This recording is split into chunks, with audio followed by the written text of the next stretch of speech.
you made a playlist, somehow they had some sort of proprietary technology of a list or a playlist.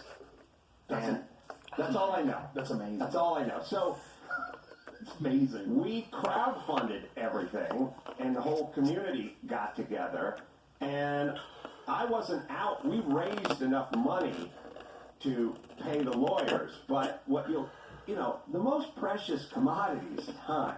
Mm-hmm. That's the part you'll never get back. But don't you think you got a lot of good publicity for it? There was a lot of interest and probably generated a lot of interest towards your podcast?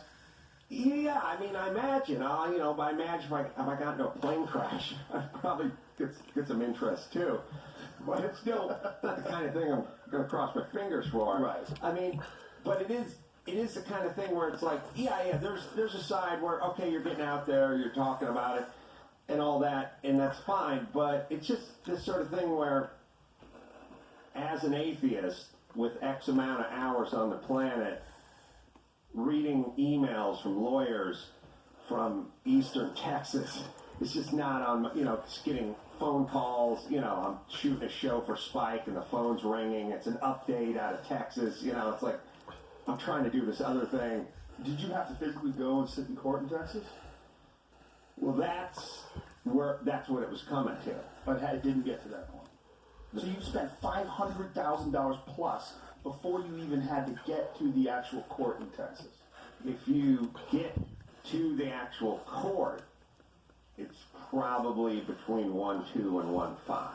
What the fuck is wrong with this world? A lot. Where's that money going? Look, it's a conversation about a fucking serialized podcast. The first $50,000 went to try to get a change of venue because we're not in Lubbock or wherever the fuck it was in Texas. Because the first $50,000 just got trying to move it to where we are. That didn't go over very well. Wow. So you get to that. Then you get sued by your ex-partner. Yeah. Or your ex-friend, or however that works. Mm-hmm. Whatever designation you want to give them. How much do you hate the law right now? Well, are you an anarchist now? Are you going to go to the other side?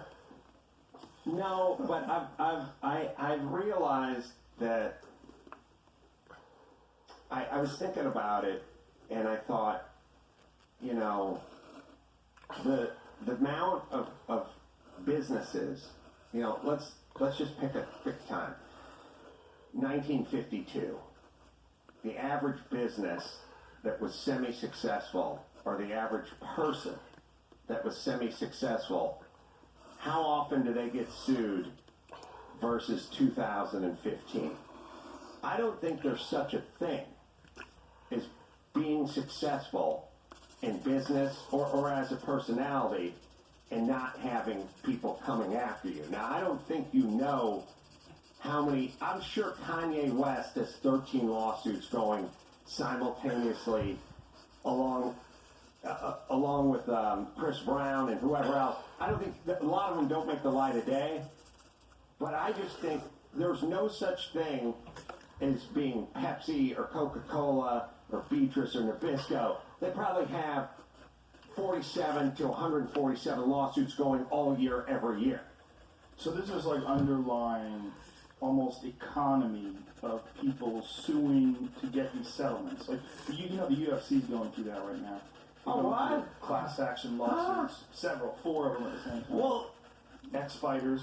Well, most of them fighters that weren't that successful, like weren't like championship caliber, or got to a point in their career where they realized, hey, I'm not really ever going to get rich off of this, and then started suing and became a part of this, class action lawsuit. Four of them that are going on.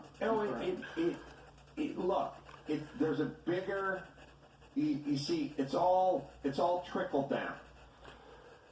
In this sense, I've always said there was a time in this country when if you saw a guy driving a brand new Cadillac, and the father and son were walking down the street, and here comes Mr. Johnson, his big black Cadillac going up to the top of the hill. There was a time when the father would look at the son and say, "You study hard, you work hard, you get it done, and one day you can have a big shiny Cadillac and live up at the top of the hill." Now, smash cut to 2015, the son's looking at the dad going, "Where the fuck does he have that Cadillac? And we're driving a Isuzu Trooper. This is bullshit. Let's go throw a rock at that guy's Cadillac, or let's go see what we can get for Mr. Johnson." See, there's a mentality of, you and I have the mentality of, and it's what this country was basically settled on, which is go get some for yourself. We have a larger and larger group looking around going, wait a minute, what are they doing, and how can I get some of what they got? Mm-hmm. You know, this whole country is, but it's a whole mentality. I mean, it's trickling down from the government. It's a sort of a slow poisoning. You know, it's this sort of, income inequality. Yeah, why does that guy need three? Joe Rogan's got a bunch of cars. You drive them all at the same time? You can't drive all those cars at the same time. I got a vacation house? You got 2 houses? What? How many bathrooms in your house, Joe Rogan? You used to have 5. I got rid of one. 4. How many assholes do you have? Well, I live with 3 other people, so You call your kids and wife an asshole? they have butts. What do you need all those bathrooms and cool cars for? You don't need all that. Yeah. So it should be equal. Everybody spread it out. Well, that's what people that don't have anything think. They think that everything should be socialism. Well, also, it's like none of your fucking business what I have or what I do. There's always going to be someone above me. There's always going to be people below me. And by the way, hey,